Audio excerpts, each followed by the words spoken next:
88 calon pembantu di wilayah Tangerang Selatan diamankan aparat kepolisian Tangerang karena diduga disekap oleh yayasan penyalur pembantu. Para calon pekerja pembantu rumah tangga ini sedianya akan disalurkan untuk bekerja di luar negeri.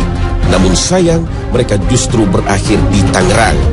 Yang mengenaskan, 34 diantaranya adalah pembantu di bawah umur antara 15 hingga 17 tahun. Para pencari kerja yang semuanya wanita dan kebanyakan berasal dari Jawa Barat dan Jawa Tengah itu beristirahat dengan alas seadanya di Aula Polresta Tangerang sambil menunggu giliran pemeriksaan yang dilakukan pihak kepolisian. Laila, salah satu korban, mengatakan sudah lebih dari 40 hari berada di lokasi penampungan. Padahal pihak yayasan berjanji mereka paling lama berada di penampungan tidak lebih dari 30 hari. Terkait perlakuan tak manusiawi yang dilakukan pengelola yayasan, dirinya membenarkan hal tersebut.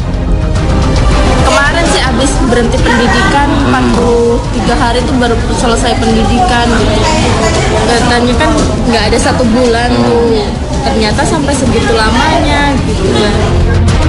Sementara Kapolresta Tangerang, Kombes Polisi Irvin Jaya mengungkapkan para pencari kerja tersebut sebagian masih berusia di bawah 18 tahun atau di bawah umur.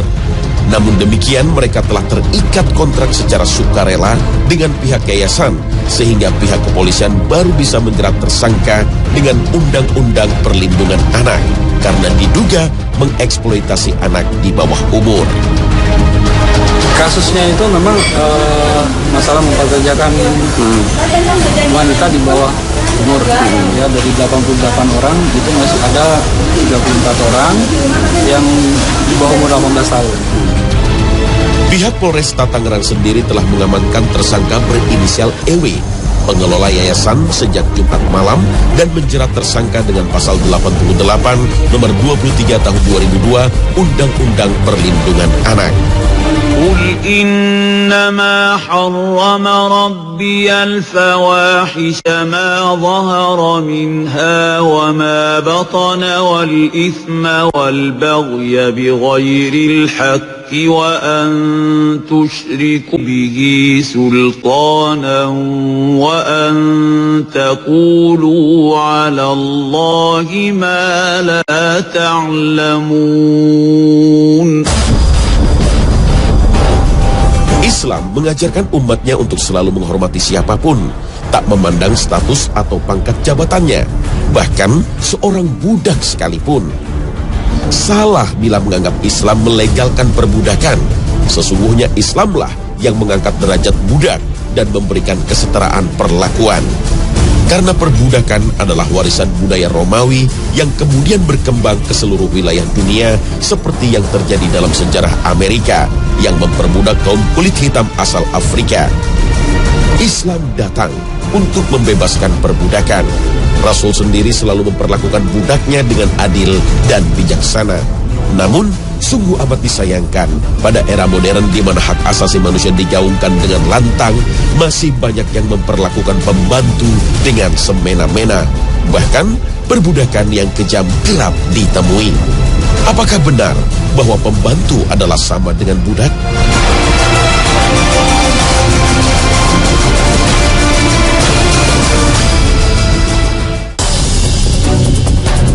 Assalamualaikum warahmatullahi wabarakatuh. Selamat pagi pemirsa Trans 7. Khazanah Ensiklopedi Islam Dunia kembali hadir menyajikan pengetahuan iman dengan dasar Al-Quran dan Sunnah.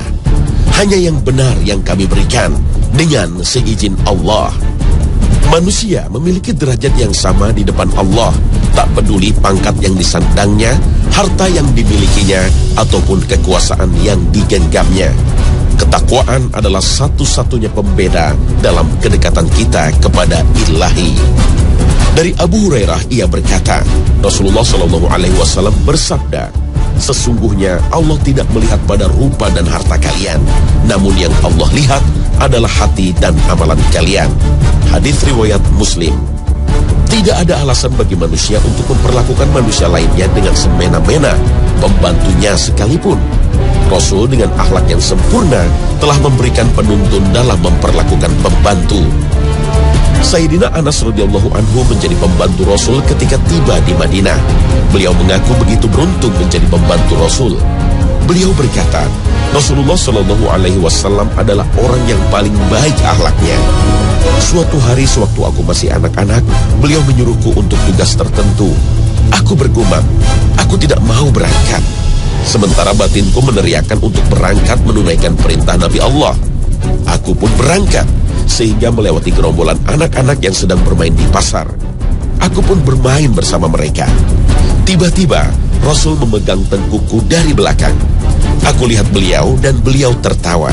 Beliau bersabda, "Hai Anas, berangkatlah seperti yang aku perintahkan." "Iya, saya pergi sekarang ya Rasulullah." Beliau pun menyatakan, "Demi Allah, aku telah melayani Rasulullah selama 7 atau 10 tahun. Selama masa yang sekian itu belum pernah sekalipun beliau berkata kepada saya, 'Mengapa engkau lakukan ini?' Tidak juga mengkritik, 'Mengapa tidak engkau lakukan itu?' Tetapi beliau bersabda, 'Allah yang menakdirkan apa yang dikehendaki olehnya pasti akan dilakukan, dan yang ditakdirkan pasti terjadi.'" Subhanallah, itulah akhlak Rasulullah. Beliau sungguh menghargai seorang pembantu. Bahkan sebuah hadis riwayat Bukhari menyebutkan, "Pelayan-pelayanmu adalah saudara-saudaramu. Allah menjadikan mereka bernaung di bawah kekuasaanmu.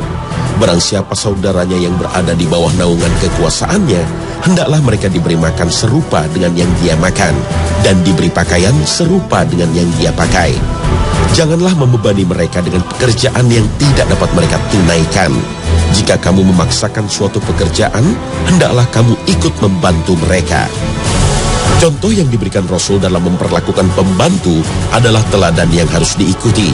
Inilah bentuk muamalah yang baik antara majikan dan pembantu. Majikan tidak menganggap dirinya lebih tinggi dari pembantunya, sedang pembantunya tak pula meremehkan majikannya. Hubungan antara majikan dan pembantu didasarkan pada sebuah kesepakatan ijarah atau sewa jasa. Kesepakatan tentang beban tugas dan upah harus ditentukan terlebih dahulu. Inilah yang membedakan pembantu dengan budak. Namun, budak pun bukan berarti dapat diperlakukan seenak hati pemiliknya. Islamlah yang memberikan hak-hak budak, bahkan menganjurkan umatnya untuk membebaskan budak.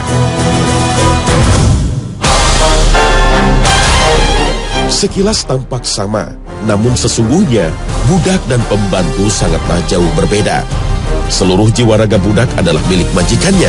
Apapun yang dimiliki oleh budak menjadi hak milik majikannya. Kebebasannya ditentukan oleh majikannya. Yang dilakukan budak hanyalah seizin majikannya. Berbeda dengan pembantu yang sedianya adalah sebuah profesi pekerjaan. Mendapatkan gaji atas apa yang dikerjakan, sesuai dengan kesepakatan dan tetap berhak atas dirinya sendiri. Sistem perbudakan telah ada sejak masa lampau. Namun benarkah Islam menyetujui dan mendukung sistem ini? Syekh Abu Bakar Jabir Al-Jazairi berkata, "Perbudakan sudah dikenal manusia sejak beribu-ribu tahun yang lalu dan telah dijumpai di kalangan bangsa-bangsa kuno seperti Mesir, Cina, India, Yunani, dan Romawi. Bahkan perbudakan disebut dalam kitab-kitab Samawi seperti Taurat dan Injil." Budak muncul seiring tumbuhnya peradaban. Berbagai peninggalan peradaban kuno dibangun oleh budak. Piramid megah di Mesir sampai tembok besar Cina adalah hasil kerja perbudakan. Budak-budak pada masa lampau diperlakukan dengan tidak manusiawi, tidak digaji, tidak diberi makan kecuali sedikit, diberi tempat yang tidak layak, namun tenaganya diperas habis. Sebelum Islam datang, kehidupan budak sungguh sangat mengenaskan. Seseorang dapat menjadi budak hanya karena berbagai alasan keji. Syekh Abdullah bin Abdurrahman Al-Basam berkata, perbudakan pada masa lampau memiliki banyak sebab untuk memperbudak seseorang, seperti adanya perang, tawanan, penculikan, atau pencurian. Tidak hanya itu, mereka pun menjual anak-anak yang menjadi tanggungan mereka untuk dijadikan budak. Bahkan, sebagian mereka menganggap para petani sebagai budak. Islam hanya mengakui perbudakan akan satu sebab, yaitu orang kafir yang kalah dan menjadi tawanan perang. Syekh Abdullah bin Abdurrahman Ali Basam kemudian menambahkan bahwa tawanan perang tersebut mempunyai 3 pilihan yang ditentukan oleh panglima perang. Seorang panglima perang memiliki kewajiban memberikan perlakuan yang tepat terhadap para tawanan. Bisa dijadikan budak, meminta tebusan, atau melepaskan mereka tanpa tebusan. Itu semua dipilih dengan tetap melihat kemaslahatan umum. Perbudakan sebelum Islam umumnya lebih keji karena mengelabui manusia merdeka untuk menjadi budak. Boleh dijual dan dibeli. Dan ketika sudah dibeli, maka hak hidupnya tergantung sang majikan. Hal inilah yang terjadi terhadap bangsa Afrika yang diperbudak oleh bangsa Eropa. Dilihat dari penyebabnya, jelaslah terlihat perbedaan budak dan pembantu. Budak tidak digaji, pembantu digaji. Hak hidup budak tergantung sang majikan, sementara hak hidup pembantu utuh miliknya sendiri. Islam mengangkat paradigma budak masa lalu menjadi seorang pekerja yang mempunyai hak hidup. Tetapi ia tidak menempuh jalan yang mendaki lagi sukar. Tahukah kamu apakah jalan yang mendaki lagi sukar itu? Yaitu melepaskan budak dari perbudakan. Al-Quran, Surah Al-Balad, ayat 11 hingga 13. Kedudukan seorang yang membebaskan budak sungguhlah mulia. Rasul bersabda, siapa saja seorang muslim yang membebaskan seorang budak muslim, maka perbuatannya itu akan menjadi pembebas dirinya dari api neraka. Hadis riwayat Tirmizi. Ketika Islam menguasai Andalusia, Spanyol, Islam tidak menghancurkan peradaban dan penduduknya. Bahkan Islam memberikan kebebasan sehingga Andalusia menjadi negara Islam yang maju dan besar dengan ulama-ulama yang ternama. Namun ketika Andalusia jatuh ke tangan kaum kafir, peradaban yang telah dibangun diluluh lantakkan dan penduduknya dimusnahkan. Astaghfirullahalazim. Islam memang tidak mewajibkan umatnya untuk membebaskan budak, namun Islam sejatinya memelihara hak hidup seorang budak sebagai seorang manusia. Syekh Abu Bakar Jabir Al-Jazairi dalam Minhajul Muslim berkata bahwa Islam datang ketika perbudakan telah menjadi fenomena umum. Syariat Islam yang adil yang menjaga jiwa, harta, dan kehormatan seseorang tidaklah pantas untuk mewajibkan manusia agar membuang harta mereka sekaligus. Sebagaimana juga banyak budak yang tidak layak untuk dimerdekakan, seperti anak kecil, wanita, dan sebagian laki-laki yang belum mampu mengurus diri mereka sendiri karena ketidakmampuan bekerja dan ketidaktahuan mereka tentang cara-cara mencari penghidupan. Maka untuk yang demikian, lebih bijak agar mereka tetap tinggal bersama tuannya yang muslim, yang memberi mereka makan seperti yang dimakan tuannya, memberi pakaian seperti yang dipakai tuannya, dan tidak membebani mereka pekerjaan yang tidak sanggup mereka kerjakan. Ini adalah beribu-ribu derajat lebih baik daripada konsep perbudakan sebelum Islam. Subhanallah, sungguh Allah menunjukkan kasih sayangnya bagi umat yang mau berpikir dan beriman. Wahai orang-orang yang beriman, masuklah kalian ke dalam Islam secara menyeluruh, dan janganlah kalian mengikuti jejak langkah setan. Sesungguhnya setan itu adalah musuhmu yang nyata. Al-Quran, Surah Al-Baqarah ayat 208.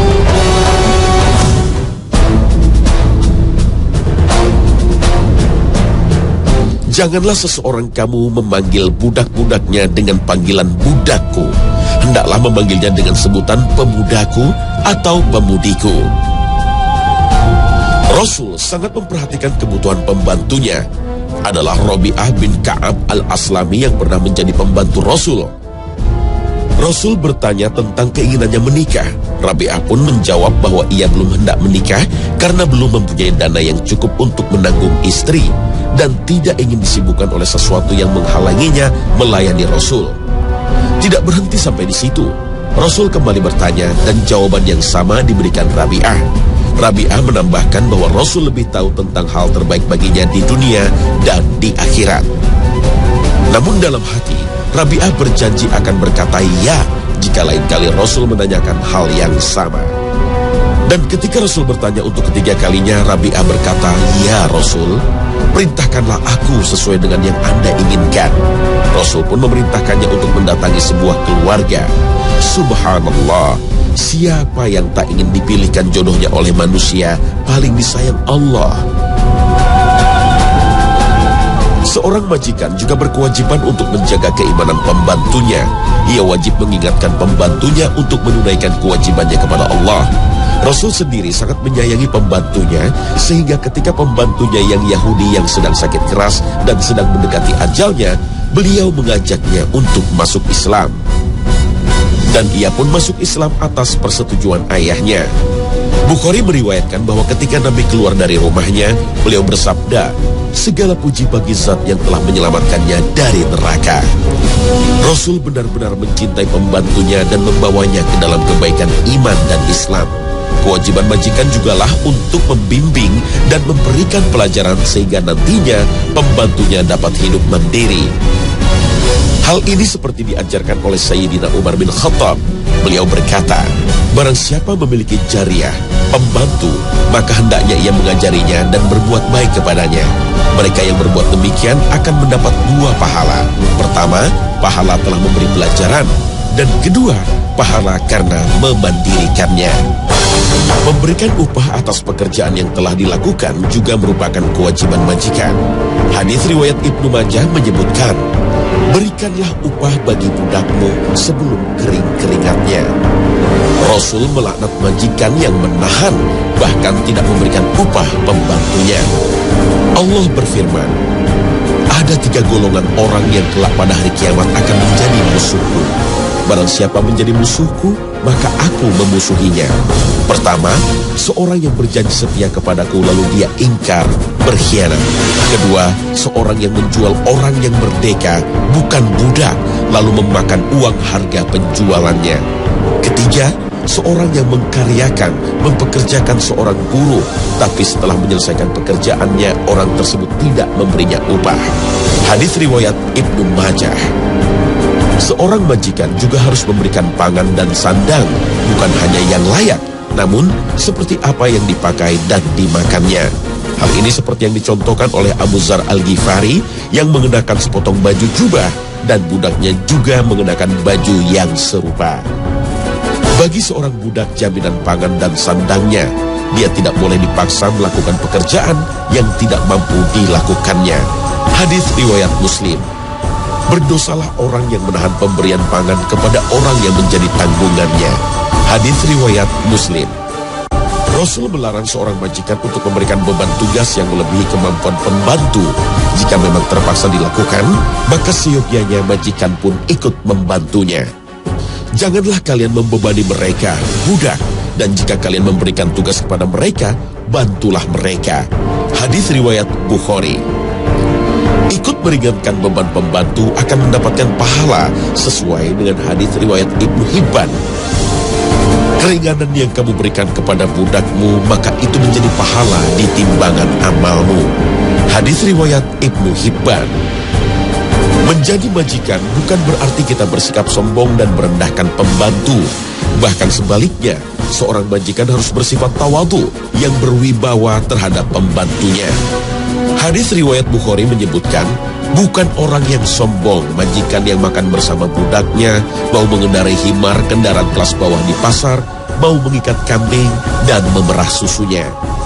Sedang seorang pembantu harus menjaga kehormatan majikannya, tidak menceritakan kejelekan majikannya atau kehidupan keluarga majikannya kepada orang lain. Seorang pembantu yang setia menjaga kehormatan majikannya dijanjikan oleh Allah keselamatan. Sesungguhnya Allah menyuruh kalian untuk menunaikan amanah pada pemiliknya. Al-Quran Surah An-Nisa ayat 58.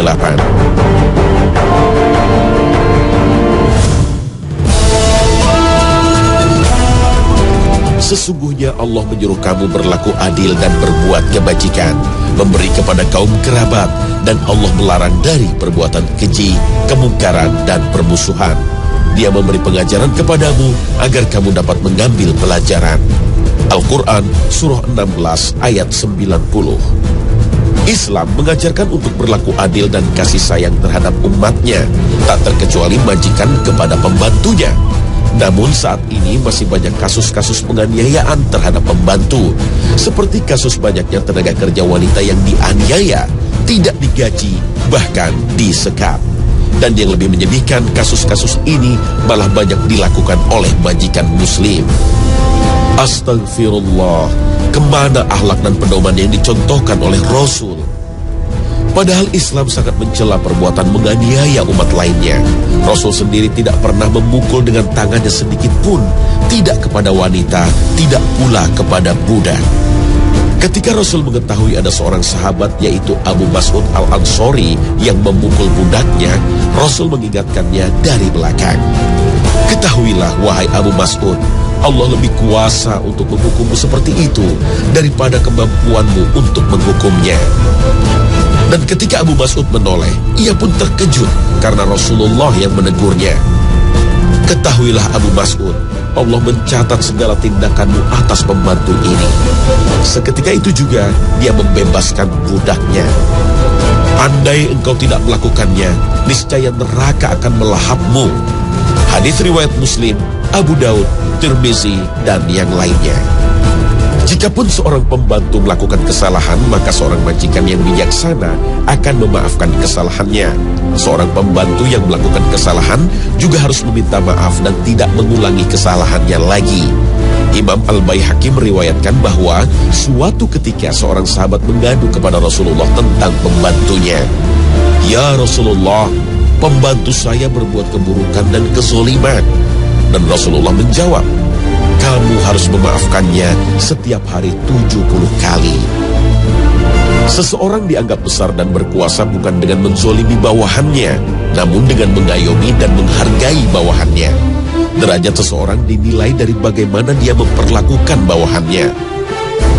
Seorang pembantu yang melawan majikannya yang bertindak kasar dan aniaya dibenarkan oleh Allah. Berjuanglah di jalan Allah melawan siapa saja yang menindas kamu, tapi janganlah kamu memulai permusuhan. Sesungguhnya Allah tidak mencintai para penyerang.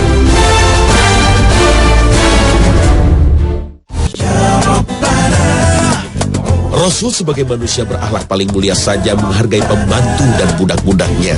Lalu apakah kita yang hanya manusia penuh dosa berhak memperlakukan pembantu seenak hati kita? Memerintah dan membebani tugas yang tak henti-henti? Kekayaan yang kita punyai bukan berarti kita punya hak untuk berlaku semena-mena. Al-Quran telah memperingatkan bahaya kekayaan yang dapat menyelewengkan manusia. Dan jikalau Allah melapangkan rezeki kepada hamba-hambanya, tentulah mereka akan melampaui batas di muka bumi. Al-Quran Surah 42 ayat 27. Sesungguhnya, kasus perbudakan di Tangerang, Banten, dan kasus aniaya pembantu lainnya tak perlu ada jika setiap manusia menyadari bahwa setiap jiwa memiliki hak yang harus dihargai dan dihormati. Dan derajat kita akan semakin dinaikkan oleh Allah Subhanahu wa Ta'ala. Amin. Allahumma amin. Demikian Hasanah episode hari ini. Semoga dapat bermanfaat bagi wawasan iman dan takwa kita sekalian. Wassalamualaikum warahmatullahi wabarakatuh.